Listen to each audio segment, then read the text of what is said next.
Back in travel unboxing with Sarita Raxania. आज हम बात करने वाले हैं various department in travel and tourism where we can build our career. Without further do let's get started. मैं आपके साथ शेयर करूंगी कुछ ऐसे डिपार्टमेंट्स के एक्सपीरियंसेस जिनमें मैंने भी काम किया हुआ है और काफ़ी अच्छे समय तक मैंने काम किया है। तो जितना भी मैं आपको बताने वाली हूँ वो सब बेस्ड है मेरे खुद के एक्सपीरियंसेस पर। तो मेरा जो पहला डिपार्टमेंट है जिसके बारे में आपको बताना चाहूँगी वो है टिकटिंग डिपार्टमेंट। टिकटिंग डिपार्टमेंट से आप इसे बहुत इजी मत लीजिएगा कि एक इंजन या आपको एक प्लेटफॉर्म मिल जाएगा, जैसे कि हर एक ऑनलाइन प्लेटफॉर्म होता है कि जहाँ पे आपको डालना होता है जिस सिटी से आपको निकलना है और जिस सिटी तक आपको पहुँचना है। इतना आसान नहीं होता ये। इसको करने के लिए आपको एक रिजर्वेशन जो सिस्टम है उसको सीखना पड़ता है, और वो जो रिजर्वेशन सिस्टम उसका नाम होता है कंप्यूटराइज्ड रिजर्वेशन सिस्टम इसे कहते हैं। और ये जो है अभी जो यूज़ हो रहे हैं वो दो यूज़ हो रहे हैं सॉफ्टवेयर। पहला है आपका अमेडियस और दूसरा है आपका गैलीलियो। तो ये जो दोनों ही सॉफ्टवेयर है इन पर हम काम करते हैं, इन पर ये टिकटिंग डिपार्टमेंट काम करता है। जब भी आप फ्यूचर में टिकटिंग डिपार्टमेंट में काम करेंगे तब आपको पहले से ही पता होगा कि आप गैलीलियो पे काम करने वाले हैं या अमेडियस पे, या उस कंपनी का जो सारा टिकटिंग रिजर्वेशन सिस्टम है वो किस सॉफ्टवेयर पर बेस्ड है। आपके लिए कोई भी चीज़ इस वीडियो को देखने के बाद न्यू नहीं होगा कि ये जो ब्लू स्क्रीन चल रही है ये है क्या चीज़। तो आपको पहले से ही प्रिपेयर रहोगे आप। टिकटिंग डिपार्टमेंट के भी दो डिवीज़न हैं। पहला जो डिवीज़न है वो है आपका डोमेस्टिक और दूसरा है इंटरनेशनल। डोमेस्टिक से आपको पता ही चल गया होगा, जो विद इन इंडिया जितनी भी ट्रैवल टिकट्स इशू होती है वो डोमेस्टिक डिवीज़न में आती है।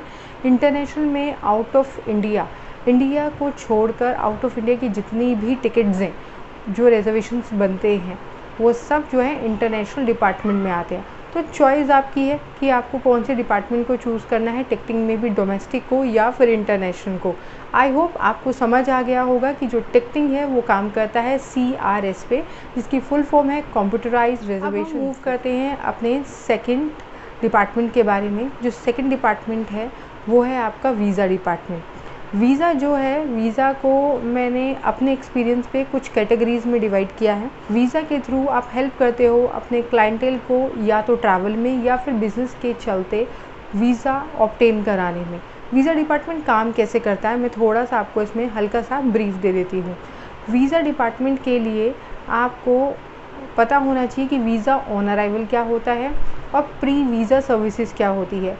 प्री वीज़ा सर्विसेज का मतलब है जाने से पहले ही वीज़ा लेके जाना, और वीज़ा ऑन अराइवल का मतलब है उस कंट्री में जहाँ पे भी वीज़ा ऑन अराइवल की परमिशन है उस कंट्री में अगर आप पहुँचते हो एयरपोर्ट पर तो वहीं पर ही आपको अपने पासपोर्ट देने पर, एक नॉमिनल सी फ़ी देने पर और कुछ एक दो बेसिक डॉक्यूमेंट देने पर, जिसमें फ़ोटोग्राफ्स या ये कह लीजिए आपको एक फॉर्म भरना होता है, उसको भर के आप देते हैं तो आपका वीज़ा आपको तुरंत ग्रांट कर दिया जाता है या वीज़ा आपको तुरंत मिल जाता है। ठीक है, तो ऐसे वीज़ा ऑन अराइवल कंट्रीज़ बहुत सारी है, उसमें से मालदीव और मॉरिशस और थाईलैंड कुछ ऐसी कंट्रीज़ है, इवन बाली भी कुछ ऐसी कंट्रीज़ है जहाँ पे आपको पहले वीज़ा लेकर जाने की ज़रूरत नहीं होती है। बहुत सी ऐसी कंट्रीज़ है जहाँ पर आपको प्री वीज़ा सर्विसेज या प्री वीज़ा परमिट की ज़रूरत होती है। तो इनको मैंने 3 कैटेगरीज़ में डिवाइड किया है। पहला थोड़ा सा बेसिक कंट्रीज़ जहाँ पे ज़्यादा डॉक्यूमेंटेशन की ज़रूरत नहीं होती है और बहुत ही कम ड्यूरेशन में और बहुत ही बेसिक फ़ीस में आपको ट्रैवल वीज़ा या बिज़नेस वीज़ा इजीली मिल जाता है। फिर दूसरी कैटेगरी आती है वो कुछ ऐसी कंट्रीज़ जहाँ पे आपको अच्छे खासे डॉक्यूमेंटेशन की ज़रूरत होती है और वीज़ा फ़ीस भी एक बेसिक वीज़ा की कंपैरिजन में मीडियम होती है, जो बेरेबल होती है। जो थर्ड कैटेगरी में मैं रखती हूँ वो होती हैं आपकी एकदम हार्श रूल वाली ऐसी कंट्रीज़ जहाँ पे वीज़ा डॉक्यूमेंटेशन बहुत ही प्रायोरिटी और बहुत ही प्राइमरी उनका बेस होता है और उसमें एक भी गलती को, आपकी किसी भी एक गलती को एक्सेप्ट नहीं किया जाता है। तो जो पहला बेसिक कंट्री है जहाँ पे कम डॉक्यूमेंटेशन कह लीजिए या बेसिक डॉक्यूमेंटेशन की ज़रूरत होती है, साथ ही साथ कम ड्यूरेशन और कम ही वीज़ा फ़ी लगती है, उनमें मैं एशियन कंट्रीज़ में काउंट करती हूँ आपकी मलेशिया को, सिंगापुर को, जापान को। बात करें दूसरी कैटेगरी, उसमें मैं यूरोप कंट्रीज़ को काउंट करती हूँ जिनकी ड्यूरेशन थोड़ी हाई होती है, 7 से मिनिमम 15 दिन का ड्यूरेशन होता है और वीज़ा फीस भी अच्छी खासी होती है जो बेरेबल होती है, इतनी भी ज़्यादा नहीं होती और इतनी भी कम नहीं होती है। फिर हमारी जो थर्ड कैटेगरी है उसमें मैं डालती हूँ जहाँ के रूल बहुत ही टफ़ और हार्श है, और वो है यूएस और यूके। यहाँ का वीज़ा फ़ी का जो स्ट्रक्चर है वो भी बहुत ज़्यादा हाई है। यहाँ पर आपकी किसी भी एक गलती को एक्सेप्ट नहीं किया जाता है। मेरे साथ एक इंसिडेंट हुआ था, यूके का केस मेरा रिजेक्ट हुआ था, जिसमें मेरे एक बैंक स्टेटमेंट में एक अमाउंट रिसीव्ड था, उसमें गलती सिर्फ ये थी कि वो अमाउंट जो रिसीव्ड था उसका प्रूफ मैंने अपनी डॉक्यूमेंटेशन में नहीं दिया। वो मेरा एक पर्सनल लोन था जिसका प्रूफ मैंने वहाँ पे देना जायज़ नहीं समझा, क्योंकि उस स्टेटमेंट में क्लियरली लिखा हुआ था ट्रांसफ़र फ्रॉम येस बैंक। तो मेरे लिए ये था कि एक वाइट मनी है और एक बैंक का नाम आ रहा है तो ये बहुत ही ट्रांसपेरेंट है, बट मैं भूल गई कि ये सब चीज़ें और भी बेटर वे में हमें प्रेजेंट करनी होती है। हमें एक लेटर इशू करना चाहिए था एज अ एप्लीकेंट कि मेरा एक लोन है जिसका अमाउंट सो है, जो इस बैंक से लिया गया है और इस डेट को ये मेरे अकाउंट में ट्रांसफ़र किया गया है। शायद वो उस समय यूके की जो वीज़ा कंसल्टेंट जो टीम है उसको समझने में इजी रहता, क्योंकि जब उन्होंने मेरे केस को स्टडी किया तो उनको मेरी सैलरी स्लिप और मेरे स्टेटमेंट के जो अमाउंट थे वो सिंक होते हुए नहीं दिखे, क्योंकि एक ह्यूज अमाउंट कहाँ से आया और क्यों आया वो एक क्वेश्चन मार्क था उनके लिए। तो इस वजह से बिना किसी फर्दर अपॉइंटमेंट के या बिना किसी इन्फॉर्मेशन के उन्होंने मेरे इस केस को 2 दिन में ही रिजेक्ट कर दिया। तो मैं आपको बताना चाहूँगी कि वीज़ा की जब आप वीज़ा डिपार्टमेंट को ज्वाइन करेंगे और अपने क्लाइंट्स को हेल्प करेंगे वीज़ा में, तो आपको ये सीखना है कि किसी भी डॉक्यूमेंटेशन को अगर उन्होंने अपनी वेबसाइट पर वीज़ा की वेब पेज पे मेंशन किया है तो हमारी ड्यूटी है कि हम क्लाइंट को कन्विंस करें उस डॉक्यूमेंट को ले उनसे। उनको कभी भी, देखिए मेरे साथ 100 में से 60-70% ऐसा हुआ है और बहुत ही एजुकेटेड लोगों ने मेरे साथ किया है कि कोई ज़रूरत नहीं सही था, इतने ज़्यादा डॉक्यूमेंट्स हम नहीं दे सकते हैं, भले ही हमें ट्रैवल ना करना पड़े।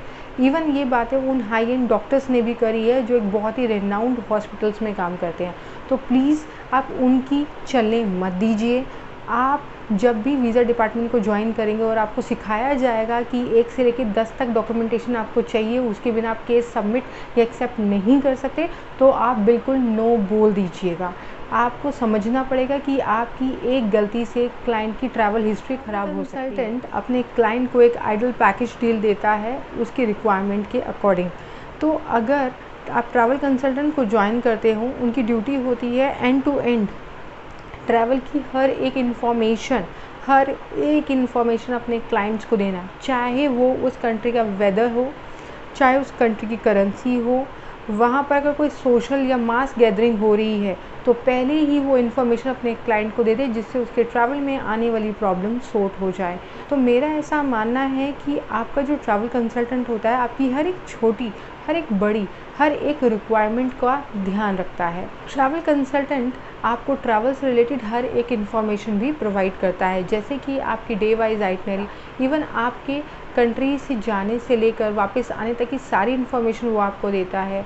आपकी गाइड की इन्फॉर्मेशन देना, अगर आपने अपने मील्स पहले से ही प्री बुक किए तो उन रेस्टोरेंट्स में आपका खाना, आपका क्या मेन्यू होगा, आपको क्या लोकेशन पे रेस्टोरेंट बुक किए गए, हर एक इन्फॉर्मेशन आपको आपका ट्रैवल कंसल्टेंट प्रोवाइड करता है। एक बहुत ही अच्छा डिपार्टमेंट है अगर आप अपना करियर इसमें प्लान कर रहे हैं। इसे आप विद इन इंडिया और विदेश दोनों ही जगह पर बहुत बड़े लेवल पे देख सकते हैं।